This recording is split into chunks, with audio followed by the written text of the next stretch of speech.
బుడంపాడు వచ్చే వరకు వచ్చిన తర్వాత దేవుడు ఇక్కడ ఉండమని చెప్తే అక్కడ ఉన్నాడు. సుమారుగా 25 సంవత్సరాల పైన 30 సంవత్సరాల లోపు ఆయన సువార్త సేవ చేశాడు. ఆయన చర్చి కట్టలేదు, ఇల్లు కట్టుకోలేదు, ఆయనకు ఒక సైకిల్ లేదు, ఆయనకి ఏం తెలియదు.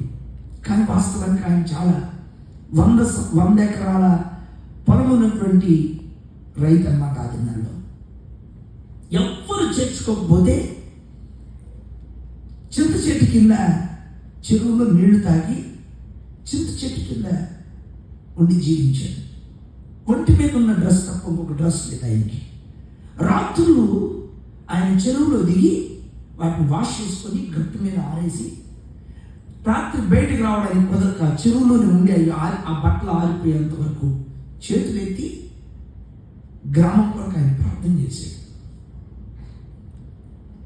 ఆయన సేవలో ఒక్క ఆత్మ రక్షణ పొందింది. పాలమ్ముకునేటువంటి ఆమె పాలమ్ముకుంటూ అమ్మకు పిల్లలు లేనప్పుడు గాస్పల్ చెప్పి అమ్మకు ప్రార్థన చేస్తే దేవుడు అమ్మ గర్భం ప్రభు తెరిచాడు. అట్లా అమ్మ విగ్రహారాధన మానేసి దేవుని వెంబడించడానికి ప్రభు కృప దొరికింది. ఆయన చెట్టు కింద పడుకున్నప్పుడు చనిపోయిన తర్వాత 3 రోజులు ఎవరు పట్టించుకోకపోతే చీమలు ఆయన బాడీని తినేసినాక గండు చీమలాగా చీమలు. నాకు తెల్ల చొక్క ఊరకు రాలేదండి. ఆయన చెరువులో నిలబడితే వచ్చింది.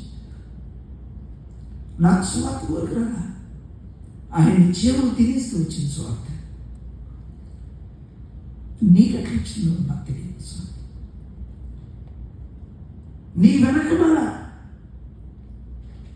ఎటువంటి ప్రయాసంతో కూడినటువంటి మిషనరీ యొక్క జీవిత చరిత్రలు ఉన్నాయి. నువ్వు ఎన్నడూ ఆ కోణంలో నువ్వు ఆలోచించట్లేదు. నేను చాలా కష్టపడ్డాను అమెరికాకు వచ్చి అని అంటారు. కరెక్టే, నువ్వు కష్టపడలేదని